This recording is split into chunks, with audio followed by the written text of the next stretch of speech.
Salve turma, como vocês estão? Mais um dia de resguardo, de isolamento voluntário em função da pandemia de coronavírus. E por isso eu vou experimentar um formato diferente aqui no Estúdio Fluxo, ver se funciona nos próximos dias, eu espero que sim, acho que é uma boa ideia. Que são conversas por Skype, conversas remotas naturalmente, com amigos, amigas e pessoas das mais diferentes áreas sobre como a pandemia está afetando as suas vidas e as suas especialidades. E a forma como eles enxergam o mundo nessa nova situação que a gente está passando. E para começar, eu convidei a minha amiga Marina Dias Werneck.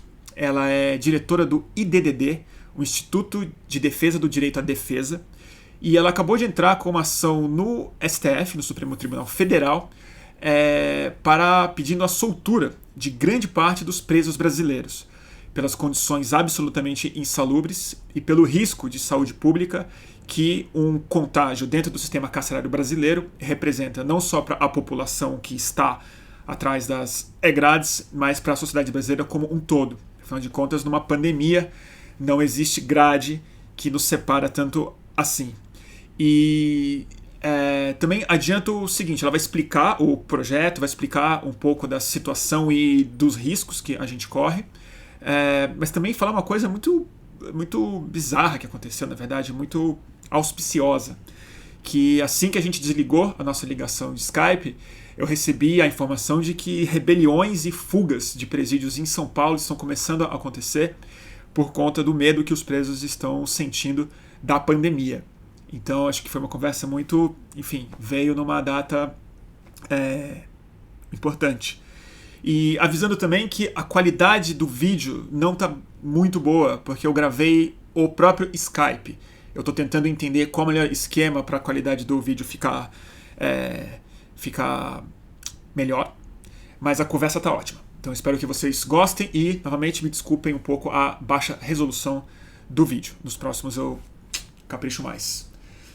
Marina Dias Werneck e a pandemia nos presídios brasileiros. Até já. Marina, tudo bem contigo? Tudo bem, Bruno? Como Com está a você? sua... Tudo isolado. E queria que você falasse, Marina, eu fiquei sabendo hoje do projeto que você está encabeçando, queria que você explicasse para a gente do que se trata essa iniciativa do IDDD. Bom, Bruno, acho que como todos nós, né, como todo mundo, a gente está extremamente preocupado, né, com aí a proliferação do coronavírus. E a gente tem particularmente o IDDD uma preocupação muito grande com a população prisional, né? O IDDD é uma organização que atua com acesso à justiça, no campo da justiça criminal, e tem uma atuação muito forte no sentido de garantir direitos para aquelas pessoas que estão sendo processadas criminalmente, que estão privadas de liberdade, né? E nesse sentido, obviamente, quando a gente tem aí uma série de informações, né, de evidências no sentido de que o isolamento é a medida mais efetiva para conter a expansão do coronavírus, imediatamente chamou a atenção da organização, que se sentiu ali na responsabilidade de tomar alguma providência. Né? Acho que vários países que estão conseguindo ter algum sucesso na contenção tomaram ações muito drásticas com relação à questão desse isolamento. Então, você imagina o Brasil, que tem uma população prisional de cerca de 750 mil pessoas, né? Um déficit prisional de cerca de 312 mil vagas que faltam no sistema prisional. Né? Um sistema prisional superlotado, com condições precárias de instalação. Então, a gente tem celas úmidas, com baixa ventilação, quase nada de luz, né? A falta de água potável, celas que contém muito mais pessoas do que poderiam comportar, né? Dificuldades de acesso à saúde. pessoas ali tendo contato com o coronavírus, né? Lembrando ainda que o sistema prisional é um lugar em que as pessoas que habitam têm uma saúde muito mais precária, né? Eu ia Então, falar um acho pouco que disso, né? Eu ia falar um pouco disso, que já tem um sistema de saúde absolutamente ruim do sistema prisional brasileiro, que é um dos piores do mundo, na verdade, né? sim, sim. Acho que se a gente for olhar, inclusive, para o acesso, né, à saúde, é terrível. Então, 37% apenas dos estabelecimentos prisionais possuem módulo e unidade de saúde. Então, a gente está falando de menos da metade, né? Então, isso é grave. Nossa Senhora. E aí, assim, acho que dados importantes. Por exemplo, nós temos olha isso, Bruno, cerca de 235.628 pessoas com alguma moléstia, entre HIV, sífilis, hepatite, tuberculose, São todas quantas doenças, pessoas? São quantas pessoas? 235.628, dados do Conselho Nacional de Justiça. É Então, meio assim, praticamente um terço da população prisional. dados, pois é. Então, assim, números que são muito chocantes, né? Então, acho que essa é uma questão que tem muito preocupado e a gente não pode, assim, acho que imediatamente as pessoas pensam, bom, mas ok, então basta isolar, mas não é simples assim, porque nós temos agentes penitenciários que trabalham ali diariamente. Então, assim, o número também, hoje esse dado a gente, na coleta das nossas informações, a gente conseguiu ter acesso a esse dado, são cerca de 112 mil pessoas que trabalham no sistema prisional. Fora as Nossa, pessoas que muita gente. é muita gente. Essas pessoas estão tendo contato, estão levando o coronavírus e estão trazendo o coronavírus, né? Então, se a gente está falando que a questão do isolamento é importante, inclusive para evitar a sobrecarga do sistema de saúde, você imagina se a gente não tiver uma medida efetiva para reduzir a população prisional. Então, é isso que a gente fez. Você me perguntou o que nós fizemos, né, em relação a isso. Existe uma ação no Supremo, no STF, que é uma ação de descumprimento de preceito fundamental, que é uma ação que já existia, e essa ação ela discute o estado de coisas inconstitucional do sistema prisional. O que significa isso? Significa que essa ação ela existe justamente quando tem uma situação que está violando um princípio constitucional, ela entendeu, numa decisão liminar do Supremo Tribunal Federal, que o sistema prisional é inconstitucional. E é inconstitucional por quê? Porque as circunstâncias de cumprimento da pena são indignas, porque são precárias, porque as instalações são absolutamente Insalubres, né? insalubres. Então, o Supremo já tomou essa decisão. Então, só que como esse julgamento ainda não terminou, e o IDRD é amicus curiae nessa ação. O que significa amicus curiae? É um termo em latim, mas que no fundo significa amigo da corte.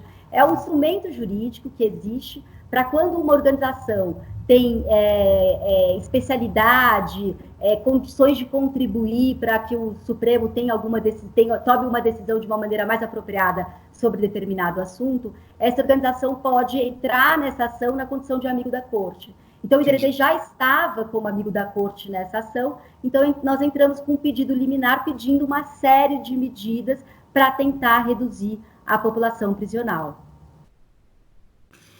E essa medida foi pedida agora no Supremo. E o Supremo tem autorização para fazer isso em caráter de urgência? Ou isso precisa de algum tipo de aprovação do Ministério da Justiça?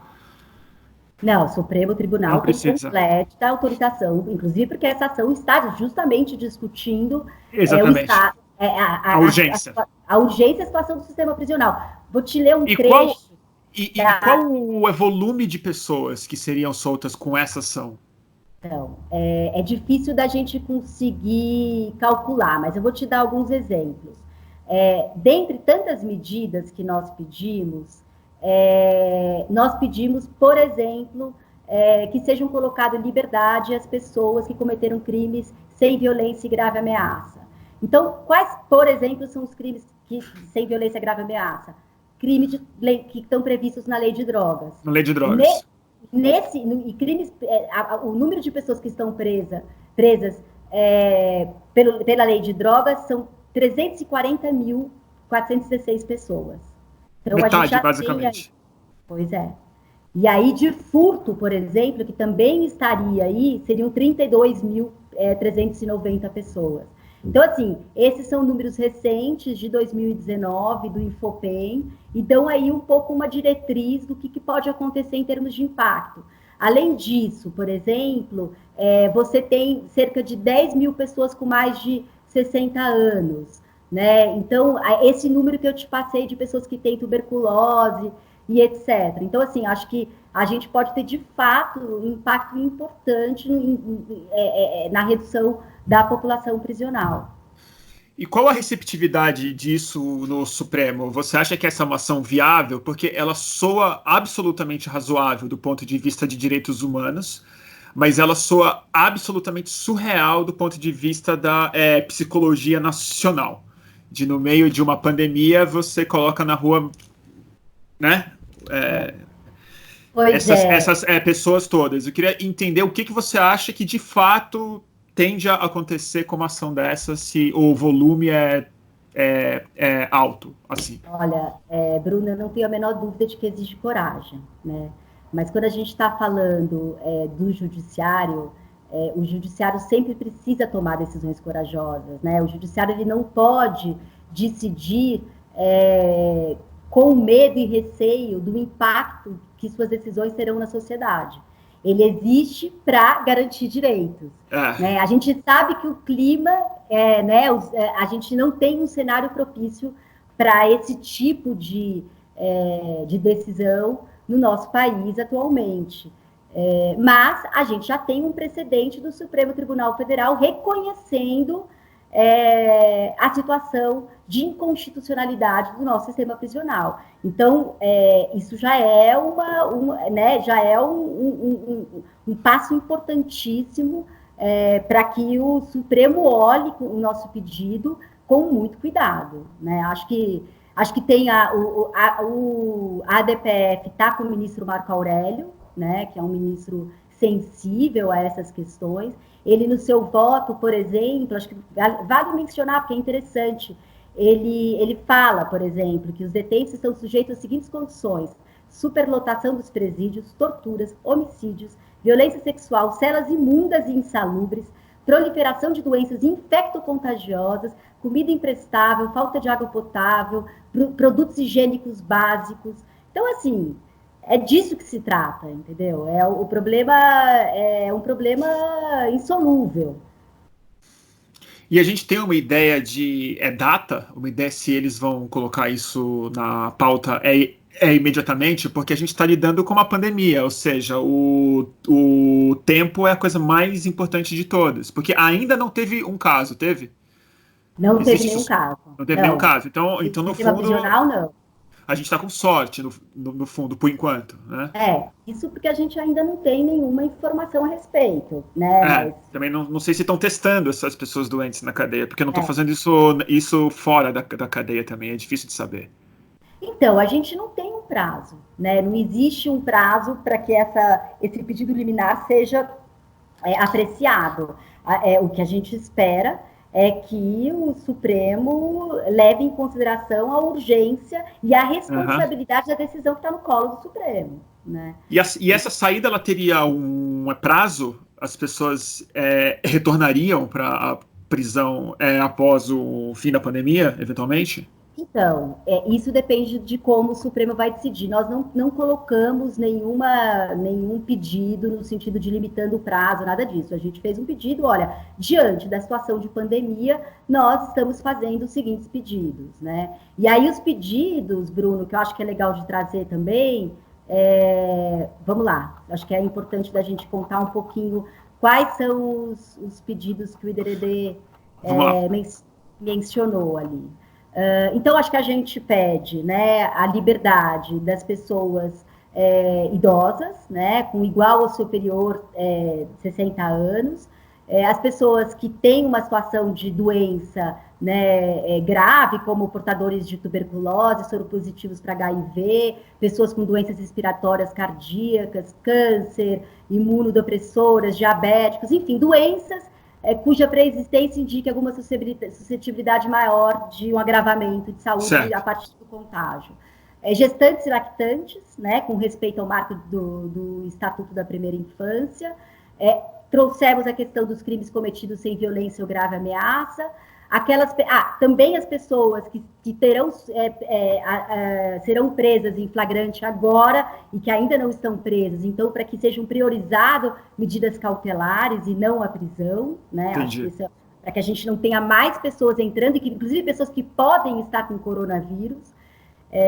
Além disso, a gente também traz a perspectiva de pessoas que já fazem jus à progressão de regime, então que essas pessoas sejam colocadas imediatamente em liberdade, e as pessoas que estão no semiaberto. Então, é um número importante ali, uma abrangência importante que a gente pretende alcançar com esse pedido. É metade do sistema, basicamente. É um número. É difícil fazer a conta, porque às vezes tem informações que se cruzam, né? Então, mas a gente entende que tem aí, que pode ter um impacto importante, sim. E acho que uma coisa interessante, Bruno, que a gente teve o respaldo de um parecer de um infectologista, que é o professor Marcos Boulos. Ele é professor de doenças infecciosas e parasitárias da Faculdade de Medicina da USP e assessor especial de doenças infecciosas e parasitárias da Secretaria do Estado de Saúde de São Paulo. E a gente teve aí também o respaldo dele no sentido de fazer esse pedido. De defender a medida, né? E Marina, você sabe se tem algum exemplo assim nos países que já estão enfrentando essa epidemia há mais tempo? A gente teve a situação do Irã, né, que colocou cerca de 70 mil pessoas em liberdade. O Irã fez isso? O Irã fez isso, veja bem, o Irã. Já bem. Que certamente é um país muito mais rigoroso do que o Brasil. Né? Em tese, né? Em tese. E depois a gente tem a Itália indo no sentido completamente contrário, né? No sentido de restringir as visitas, que levou, inclusive, a uma série de rebeliões em todo o país. Então, parece que a Inglaterra também adotou alguns protocolos. Enfim, acho que as coisas estão pipocando por aí. No Brasil, a gente tem visto alguns estados começar a limitar a possibilidade de visita, o que pode ser um problema também, né? Enfim, e que também não evita a proliferação da epidemia no sistema prisional, por aquilo tudo que a gente já conversou, os agentes penitenciários, as pessoas que cumprem semiaberto, as pessoas que estão entrando no sistema, as novas pessoas que estão entrando no sistema e etc. E você tem alguma estratégia de como falar sobre isso com a sociedade? Porque isso, se o Supremo for ágil e tiver uma atitude muito corajosa, vai precisar explicar isso, aí sim, para o corpo social brasileiro, que em grande parte, a gente sabe disso pela própria eleição do Bolsonaro, meio que pode achar até bom que os presos fiquem doentes, né? É uma turma que tem uma perspectiva absolutamente inversa do que o IDDD representa, né? Vocês têm uma ideia de como falar? Eu acho que, disso? Bruno, é muito simples. A gente não consegue isolar essas pessoas do mundo. Por mais que elas estejam dentro de uma unidade prisional ali, trancafiadas, com a sua liberdade restrita, essas pessoas continuam tendo contato com pessoas aqui fora. E essas pessoas vão precisar também do SUS. E vão ter que ser levadas para o sistema de saúde. Então, será inevitável uma sobrecarga do sistema de saúde se a gente não olhar com muito cuidado para o que significa o impacto dessa doença no sistema prisional. E também será inevitável que a sociedade também seja impactada por uma pandemia desgovernada no sistema prisional. Então, assim, acho que é essa a perspectiva. Embora seja um olhar até um tanto quanto utilitarista, a gente está falando de uma questão de saúde pública, né? Então, é isso. Ninguém estará imune a uma situação de descontrole dentro do sistema prisional. E é isso, mais de 800 mil pessoas. Isso não é um número que a gente pode simplesmente ignorar, né? E eu acho que é isso, quer dizer, acho que as informações, eu acho que até, inclusive, a nossa consulta para o professor Marcos Boulos foi nesse sentido, de perguntar, quer dizer, o que significa o impacto de um coronavírus dentro de um sistema prisional. E ele foi muito claro em dizer, não tenho a menor dúvida de que no sistema prisional o impacto pode ser muito maior e muito mais grave, né? E a disseminação também, porque a entrada do vírus não impede que esse vírus também contamine pessoas de fora. Claro. Acho que é isso. Legal, Marina. Bom, meus parabéns pela iniciativa. Vou acompanhar, mantenha a gente atualizado do que acontecer. Estou muito interessado em saber do calendário, na verdade, porque isso daí é urgente, né? É urgente, é o pronto-socorro mesmo, é a ambulância que tem que chegar na hora, não dá para esperar, né? Por isso que a gente correu muito com essa ação, a gente está trabalhando enlouquecidamente desde sexta-feira e, enfim, indo atrás desse parecer e tentando colocar isso mesmo com a máxima urgência na rua, porque a situação pode ser bem grave, é uma tragédia anunciada, né? Como tantas outras no sistema prisional. Marina, brigadíssimo. Se tiver mais alguma coisa que você queira colocar, eu acho que é isso. Nossos microfones estão sempre abertos. Vamos fazer a nossa parte também, né, Bruno? Eu acho que é isso que é importante também. Por isso que acho que a gente também tem que ficar em casa e contribuir para tentar reduzir o máximo possível a proliferação, pelo menos numa escala absurda, né? Acho que tem esse olhar de que seja um pouco mais suave, né? E um pouco mais espalhado no próprio tempo, né? Que é o único jeito que a gente tem de segurar. É isso. Obrigada, Marina, Bruno. Obrigado a você e qualquer coisa, sabe que você conta com o Fluxo sempre. Tá bom. Obrigado, Marina. Beijão. Tchau. Beijão. Beijão.